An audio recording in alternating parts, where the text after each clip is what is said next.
Last video में हमने discuss किया था कि यहाँ पे अभी हमारे पास रोल के अंदर टैब्स का डेटा नहीं आ रहा है जो कि होना चाहिए। क्यों क्यों नहीं आ रहा है? क्योंकि अभी हमने जो रोल और टैब की मैपिंग बनाई है उसमें हमने टैब के साइड से रोल को मैप किया है many to many. Okay, role के एंड से हमने टैब को इधर मैप नहीं किया है। अच्छा, अगर हम इसको दोनों एंड से मैप कर देते हैं तो बनता है हमारा बाई डायरेक्शनल मैपिंग। ओके, तो अभी हम एक बार जाके देखते हैं अपने रोल्स एंटिटी को और टैब एंटिटी को। तो ये हमारा रोल्स एंटिटी है जिसके अंदर सिर्फ एक नाम एग्जिस्ट करता है, रोल नेम। और ये हमारा टैब एंटिटी है जिसके अंदर हमारा टैब की डिटेल्स प्लस रोल यहाँ पे एग्जिस्ट करते हैं। तो यहाँ पे अभी हमें क्या करना है, अभी हमें इसको बाई डायरेक्शनल मैपिंग बनाना है। क्योंकि यहाँ हम अगर टैब का डेटा गेट करेंगे तो हमें रोल्स का डेटा मिलेगा, टैब के साथ हम रोल्स का डेटा सेव भी कर सकते हैं। बट अगर हम रोल के थ्रू टैब का डेटा गेट करना चाहें तो वो हम नहीं कर सकते हैं। उसको करने के लिए हमें क्या करना होगा, अगर मैं रोल का डेटा गेट कर रहा हूँ, रोल के साथ उसके साथ जितनी भी टैब्स एसोसिएटेड है, अगर मैं वो सभी टैब्स को भी निकालना चाह रहा हूँ तो सेम ऐसे ही मुझे एक मैपिंग बनानी होगी रोल्स के अंदर। तो रोल्स के अंदर वो मैपिंग मैं टैब के साथ बनाऊंगा, टैब के अंदर रोल के साथ बनाएंगे, रोल के अंदर टैब के साथ बनाएंगे। तो वो मैपिंग हम कैसे बना सकते हैं, हमें सिंपली आ जाना है यहाँ पे, हम एक मैनी टू मैनी मैपिंग लगा देते हैं। Many to many, many to many mapping लगाने के बाद यहाँ पे हमें डालना है अपना प्राइवेट, जैसे हमने उधर डाला था एज इट इज यहाँ पे डालना होगा सेट। वहाँ पे हमने रोल के लिए किया था, इधर हम टैब के लिए करेंगे। Tab tabs is equals to new hash set, new hash set, और इसको हम यहाँ पे इंपोर्ट कर लेते हैं। ओके, ये हमारा हो गया इंपोर्ट। अभी क्या है, अभी हमें इसमें ये भी डिफाइन करना होता है कि हमारा मैपिंग कैसे बनेगा। तो डेटाबेस में जैसे मैं अभी आपको दिखाऊं हमारा क्या बना है, जो मैपिंग टेबल बनी है हमारी वो बनी है टैब रोल्स। तो यहाँ पे हमें इसको डिफाइन करना होगा कि हमारा मैपिंग टेबल क्या बनेगा। तो हमने कॉपी कर लिया नेम, नेम कॉपी करने के बाद हम यहाँ पे इसको नेम डिफाइन करेंगे। तो मैनी टू मैनी मैपिंग में हमें यहाँ पे एक एट्रीब्यूट होता है joint table. Joint table annotation के साथ हम यहाँ पे करने वाले हैं जॉइंट टेबल। इस जॉइंट टेबल में हम क्या करते हैं कि जो भी दोनों टेबल के मिड का टेबल बनता है, जैसे यहाँ पे आप देखिए हमारा एक टैब टेबल बना है, एक रोल्स टेबल बना है, इनके लिए जॉइंट टेबल क्या बना है, टैब रोल्स। तो हमें यहाँ पे जॉइंट टेबल की डिटेल्स देनी होती है जो हम जॉइंट टेबल एनोटेशन लगाते हैं। तो यहाँ पे हम रखेंगे name, name is equals to, यहाँ पे हमने दे दिया वही टैब रोल्स कि वो जो एग्जिस्टिंग रोल टेबल है उसी को रेफर करे, कोई नई टेबल ना बनाए। क्योंकि ये टैब के एंड पे हमने पहले मैपिंग बनाया था इसलिए इसने टैब अंडरस्कोर रोल बनाया हुआ है। अगर हम रोल के एंड पे पहले मैपिंग बनाते तो ये रोल अंडरस्कोर टैब बनाता डेटाबेस के अंदर। बट अभी जो बना है हम उसी को प्रेफर करना चाहते हैं, इसलिए हमने यहाँ पे उसमें अपना एट्रीब्यूट नेम पास कर दिया। इसके बाद हमें यहाँ पे दो डिटेल्स और पास करनी होती हैं जो ऑलरेडी टेबल के अंदर बन चुकी हैं। जैसे कि हमें जो रोल आईडी उसके अंदर जाएगा उसका क्या नाम रहेगा, हमें यहाँ पे वो पास करना होगा। तो उसके लिए पहले हम एक बार कनेक्ट कर लेते हैं।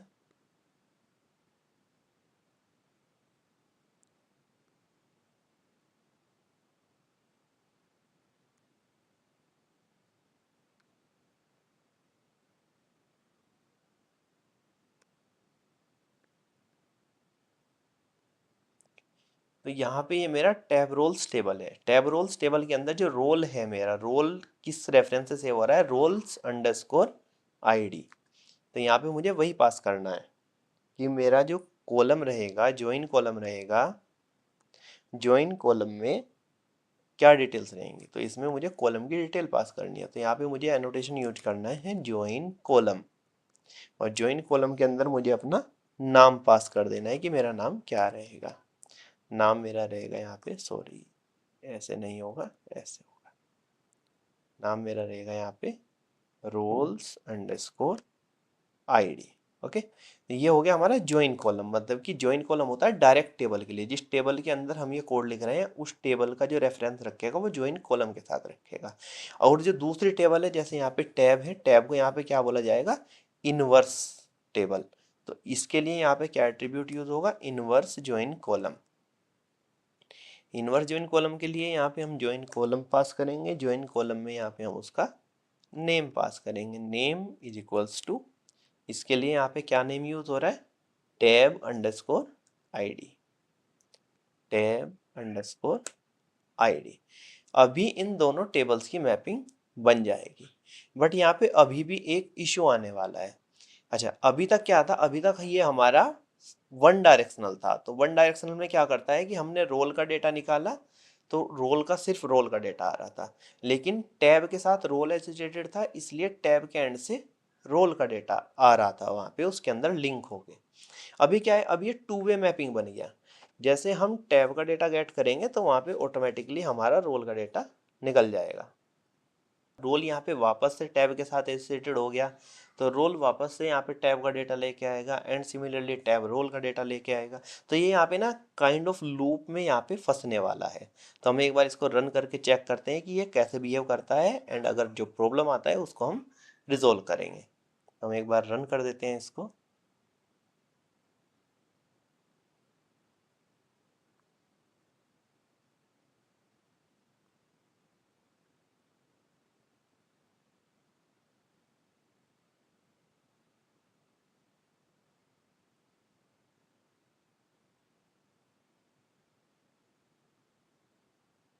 ओके, हमारा एप्लीकेशन स्टार्ट हो गया।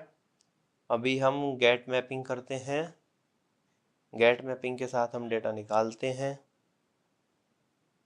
ये देखिए, ये यहाँ पे कंप्लीट लूप में चला गया। मैंने रोल निकाला, रोल के साथ इसने मेरा टैब का डेटा निकाला, टैब के साथ इसने वापस से रोल निकाला, रोल के साथ इसने वापस से टैब निकाल दिया, एंड सो ऑन। ये ऐसे ही चलता जाएगा, क्योंकि ये क्या है, हमारा बाई डायरेक्शनल मैपिंग है। वो रोल का निकालेगा, रोल के साथ टैब आएगा, टैब के साथ रोल आएगा, रोल के साथ टैब आएगा, टैब के साथ रोल आएगा। तो ये वाले प्रॉब्लम को हम कैसे रिजोल्व कर सकते हैं, इस वाले प्रॉब्लम को रिजोल्व करने के लिए हमारे पास एक एनोटेशन है, जेसन इग्नोर प्रॉपर्टीज। तो उसका हम यूज करके इसको निकाल सकते हैं, नहीं तो ये हमारा ना कंटिन्यूअस लूप में चला जाएगा जिसका कोई भी एंड नहीं है। ये ऐसे ही हमारा आता रहेगा। यहाँ पे ना 8, 10, 20 हज़ार लाइन का रेस्पॉन्स हमें आ भी चुका होगा। तो ये 4 हज़ार, 4, 5 हज़ार लाइन का रेस्पॉन्स यहाँ पे हमें आ चुका है, जो कि एंडलेस है। ओके, जबकि हमारा डेटा बहुत मिनिमम नंबर ऑफ लाइंस का था। ठीक है, तो हम क्या करते हैं, हम अभी ये वाला प्रॉब्लम रिजोल्व करते हैं। ये वाला प्रॉब्लम रिजोल्व करने के लिए हमें यहाँ पे क्या करना है, एक एनोटेशन डालना है, @जेसन इग्नोर प्रॉपर्टीज, और इसके अंदर हमें यहाँ पे एक एट्रीब्यूट पास करना है। जैसे कि यहाँ पे मुझे अभी रोल्स के लिए पास करना है, तो ये वाला जो पैरामीटर है इसकी वैल्यू हमें यहाँ पे पास करनी है। तो अभी हम करंटली रोल्स टैब के अंदर है, रोल्स एंटिटी के अंदर है, सॉरी।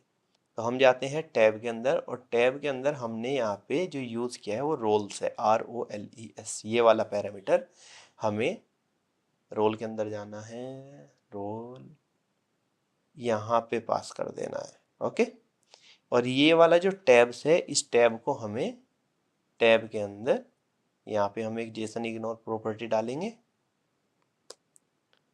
जेसन इग्नोर प्रॉपर्टी, जो कि हमारा टैब्स को नहीं करेगा।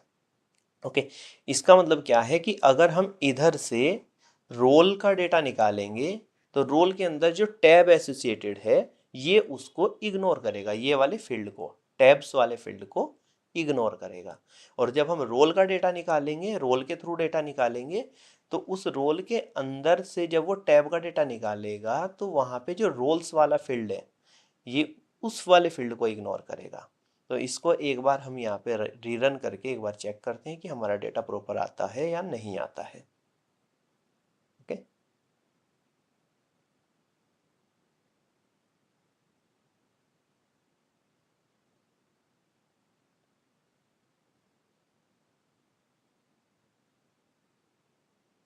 ओके, सो हम वापस से गेट यूज करते हैं। करेक्ट, ये देखिए अभी हमारे पास प्रॉपर टैब रोल हमारे पास एक क्लीन डेटा आ रहा है कि मैंने रोल निकाला, रोल मेरा जो यूज़र के साथ एसोसिएट है उसका नाम है एडमिन। एडमिन के साथ अभी यहाँ पे दो टैब्स एसोसिएटेड हैं, जो टैब है हमारा डैशबोर्ड एंड सेलर। तो ये दो टैब्स यहाँ पे हमारे एडमिन के साथ आ रही हैं। अब इन टैब्स के अंदर जो हमारा रोल्स वाला फील्ड मैप था वो यहाँ पे नहीं आ रहा है, वो इग्नोर कर दिया हमने जेसन प्रॉपर्टीज़ की हेल्प से। तो यहाँ पे हमारे पास एक क्लीन डेटा सेट यहाँ पे अभी हमारे पास आ रहा है। ओके, एड्रेस की भी डिटेल्स आ रही हैं। अगर हम कोई नया एड्रेस ऐड करना चाहते हैं एग्जिस्टिंग के अंदर, तो हमें सिंपली क्या करना होगा, एड्रेस का डेटा कॉपी करना है, कंट्रोल ए, सब कुछ हटा देना है, सिर्फ एड्रेस यहाँ पे रखना है। ओके, आईडी भी हटा देना है एड्रेस से, और यहाँ पे हम बाकी डिटेल्स पास करेंगे। जैसे मैं यहाँ पे MG रोड के बजाय यहाँ पे कर देता हूँ MG1। MG1 करके अगर मैं यहाँ पे पास करता हूँ, प्लस मुझे यहाँ पे अपना URL चेंज करना होगा। URL हम अपना यूज़र कंट्रोलर से लेंगे, add new address and then user ID। तो मैं डाल देता हूँ यहाँ पे add new address and then user ID। User की ID हमारी क्या है, 1 मैं यहाँ पे डाल देता हूँ एंड पुट कर देता हूँ। तो ये अगर मैं सेंड करता हूँ, ये मेरा गया डेटाबेस में और यहाँ पे इसने मेरे एड्रेसेस को ऐड कर दिया। ओके, तो इस तरीके से हम यहाँ पे कोई भी नया एड्रेस ऐड कर सकते हैं।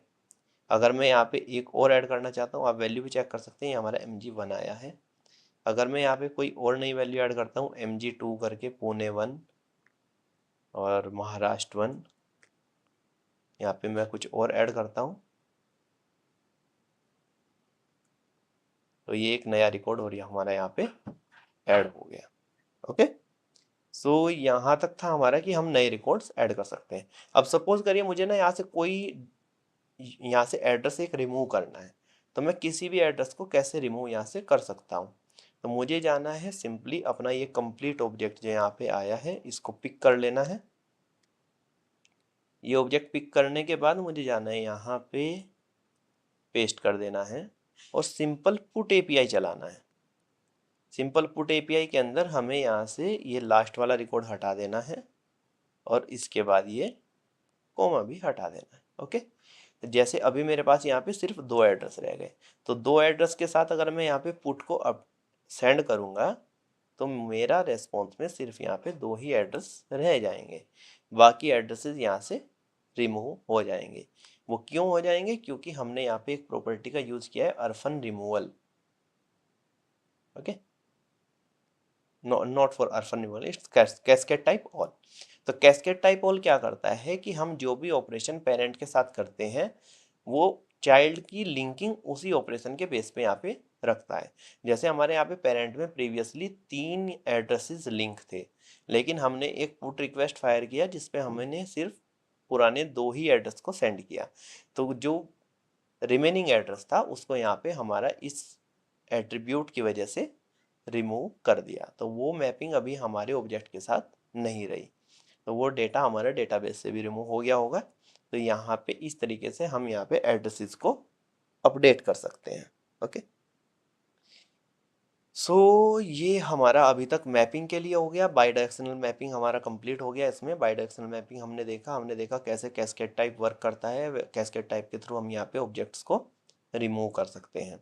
ओके, इससे अलग अभी यहाँ पे हमारा आता है, हम एक नेक्स्ट पॉइंट पे वर्क करते हैं।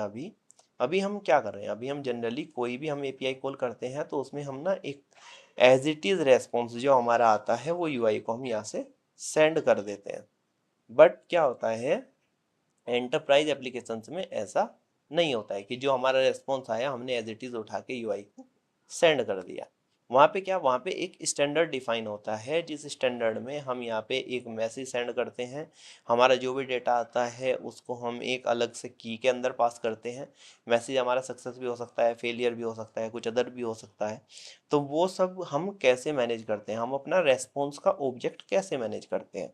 तो रेस्पॉन्स का ऑब्जेक्ट मैनेज करने के लिए हमें एक हेल्पर क्लास बनानी होती है, और हेल्पर क्लास के अंदर हमें एक स्टैटिक मेथड बनाना होता है जिसके थ्रू हम अपना हमारा जो ऑब्जेक्ट का स्ट्रक्चर होगा वो हमेशा सेम होगा, पेरेंट स्ट्रक्चर। अंदर की ऑब्जेक्ट का डेटा कुछ भी हो सकता है, वो यूज़र के लिए अलग होगा, एड्रेस के लिए अलग होगा, रोल्स के लिए अलग होगा, टैब के लिए अलग होगा, प्रोडक्ट के लिए अलग होगा, वो सब के लिए अलग अलग रहेगा। लेकिन हमारा एक पेरेंट स्ट्रक्चर सेम रहता है, पेरेंट स्ट्रक्चर हमारा हमेशा सेम रहना चाहिए। ओके, वही पेरेंट स्ट्रक्चर हमें कई जगह काम भी आने वाला है। जैसे हमारा सक्सेस रेस्पॉन्सेज में हमारा क्या पेरेंट स्ट्रक्चर जाएगा, वही सेम पेरेंट स्ट्रक्चर हमारा एक्सेप्शंस में भी जाना चाहिए। तो वो हम एक्सेप्शन के साथ देखेंगे कैसे जाता है, बट अभी हम अपना सक्सेस एपीआईज के साथ अपना सक्सेस रेस्पॉन्स क्रिएट कर लेते हैं। तो उसके अंदर हमें यूटिलिटी क्लास के अंदर एक यूटिलिटी क्लास क्रिएट कर लेनी है, हेल्पर क्लास, या हम इसको बोल सकते हैं response class, response. Okay, response class हम यहाँ पे क्रिएट कर लेते हैं। रेस्पॉन्स क्लास के अंदर हम यहाँ पे एक मेथड क्रिएट करते हैं, पब्लिक मैप। हम यहाँ से ना मैप टाइप का डेटा रिटर्न करेंगे, map object generate response. Generate response के अंदर हमें क्या क्या सेंड करना है वो हम यहाँ पे डिसाइड करने वाले हैं। अभी हम एक जेनरिक रेस्पॉन्स बना लेते हैं, बाकी अगर हमारा कुछ रिक्वायर्ड होगा तो वो हम रन टाइम पे चेंज कर लेंगे।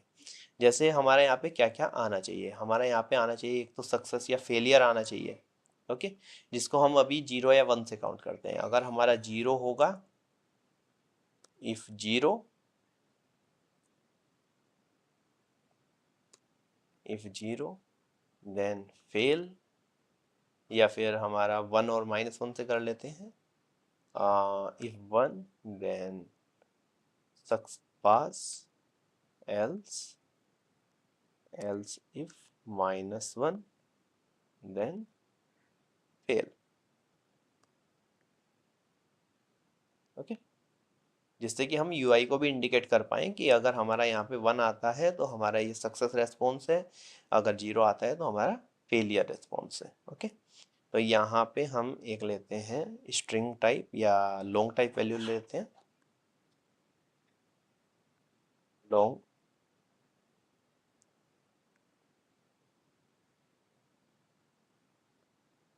रेस्पॉन्स स्टेटस, दूसरा हमारा रहेगा डिस्क्रिप्शन,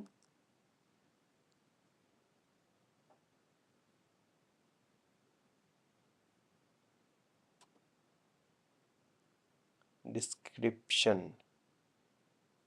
ओके, स्पेलिंग हम चेक कर लेंगे। एक हमारा रहेगा यहाँ पे ऑब्जेक्ट, जो भी हमारा डेटा होगा यूआई से जो हमें रिटर्न करना है एक्चुअल डेटा, उसको हम यहाँ पे ऑब्जेक्ट के अंदर पिन कर लेंगे, ले लेंगे अपने पास। देन हम यहाँ पे एक मैप क्रिएट करेंगे जो हमारा होगा स्ट्रिंग टाइप की होगा एंड ऑब्जेक्ट टाइप वैल्यू होगा। ओके, देन हम यहाँ पे डालने वाले हैं अपना response is equals to new hash map. अभी हम रेस्पॉन्स के अंदर 1 बाय 1 वैल्यूज को पुट करने वाले हैं। ओके, एक हमारा रहेगा response status,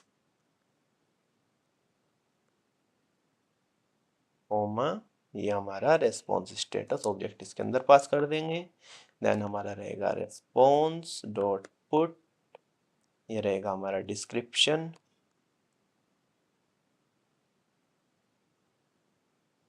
description, description. Okay, एक यहाँ पे हमारा रहेगा रेस्पॉन्स डॉट पुट, ये रहेगा हमारा डेटा, डेटा कोमा डेटा।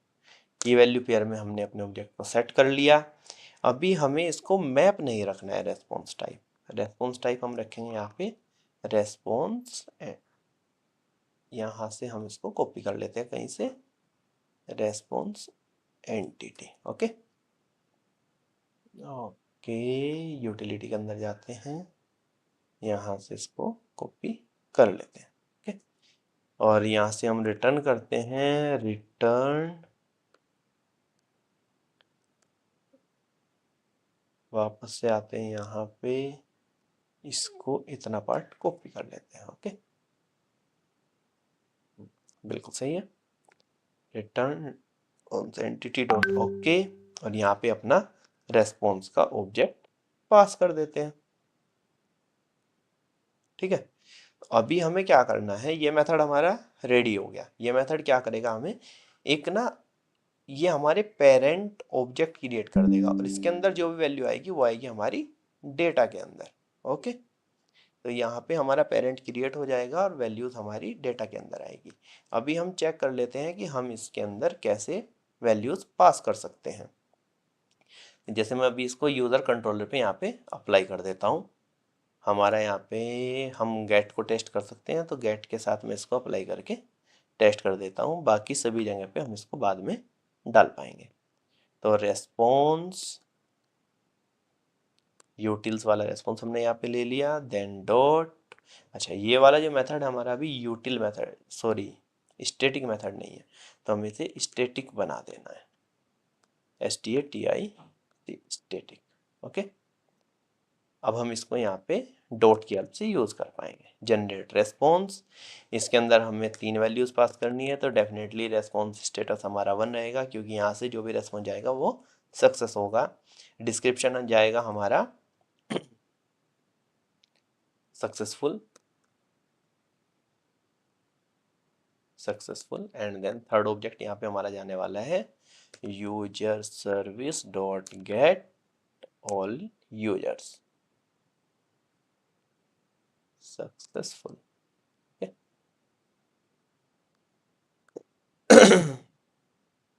ये हमारा यहाँ पे जाएगा। अभी हम रन करके एक बार अपना गेट वाला API चेक करते हैं।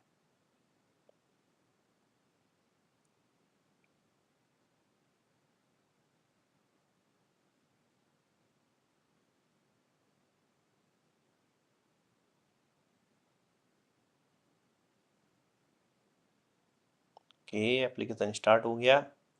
यहाँ पे हम गेट API मार के इसको टेस्ट करते हैं।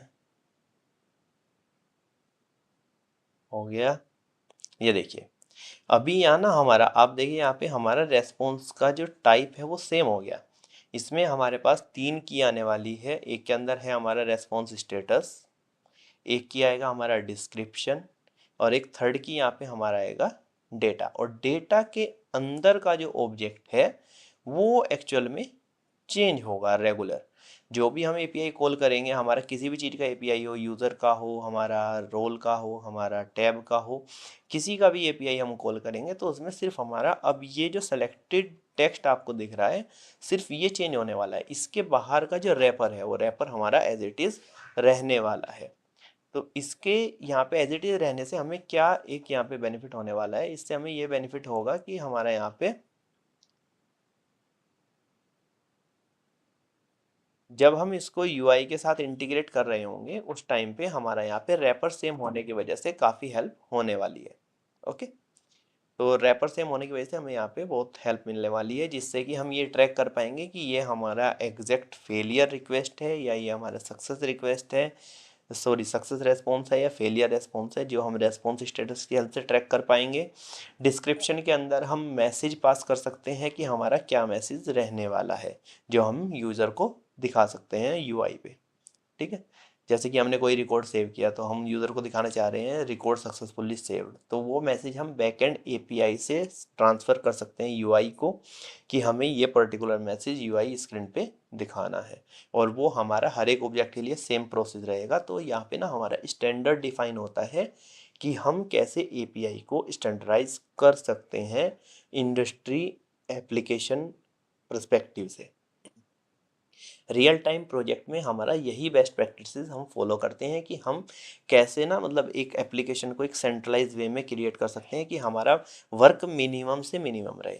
अभी यहाँ पे हमारा क्या वर्क बनता है कि जैसे UI के साथ कोई इंटीग्रेट करेगा तो वहाँ पे ना उसको पता है थ्रू आउट एप्लीकेशन की उसको कैसे डिस्क्रिप्शन मैसेज दिखाना है।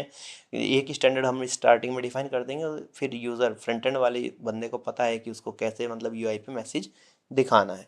तो उसके लिए ये एक मतलब सेफ बन जाएगा कि उसे पता है उसे कैसे मैसेज दिखाना है। डेटा जो आएगा वो डेटा की के अंदर आएगा, डेटा के साथ उसे जितना भी वर्क करना है वो डेटा की के अंदर जो डेटा आएगा उस पर वर्क करेगा। उसे पता है कि अगर यहाँ पे 1 आता है तो सक्सेस है, अगर 1 नहीं आता है फेलियर है, तो यूज़र को एक फेलियर मैसेज UI पे कहीं ना कहीं दिखाना है। तो सो ये वाला चेंज मैं यहाँ पे अपनी सभी एपीआईज के साथ करने वाला हूँ। ऑब्वियसली अभी नहीं करने वाला हूँ, ये मैं बाद में कर दूंगा। तो इन फ्यूचर हम यही सेम स्टैंडर्ड फॉलो करने वाले हैं। इसमें यहाँ पे हमारा की वगैरह का अगर कोई भी चेंज होगा तो जनरली हम सीधा जाएंगे यहाँ पे रेस्पॉन्स के अंदर, ये अपनी की वगैरह चेंज कर देंगे। जैसे यहाँ पे ये स्पेलिंग मिस्टेक है वो मैं ठीक कर दूंगा। तो इसके बाद क्या होगा, हमारा ये सभी हमारा ना सेंट्रलाइज हो जाएगा। हम एक जगह से चेंज कर देंगे तो थ्रू आउट एप्लीकेशन हमारा चेंज हो जाएगा। तो इस तरीके से हमारा रेस्पॉन्स, एक सेंट्रलाइज रेस्पॉन्स हम क्रिएट कर सकते हैं अपने एप्लीकेशन के लिए। नेक्स्ट वीडियो में हम देखते हैं कैसे हम अपने एप्लीकेशन के अंदर ग्लोबल एक्सेप्शन हैंडलिंग लगा सकते हैं, ग्लोबल एक्सेप्शन हैंडलिंग लगाने के क्या बेनिफिट्स होते हैं, और कैसे हम उसका कंप्लीट कॉन्फ़िगरेशन करते हैं, कैसे ग्लोबल एक्सेप्शन हैंडलिंग एक्चुअल में वर्क करता है। वो सभी कुछ हम नेक्स्ट वीडियो में एक्सप्लेन करने वाले हैं। So thank you for this video.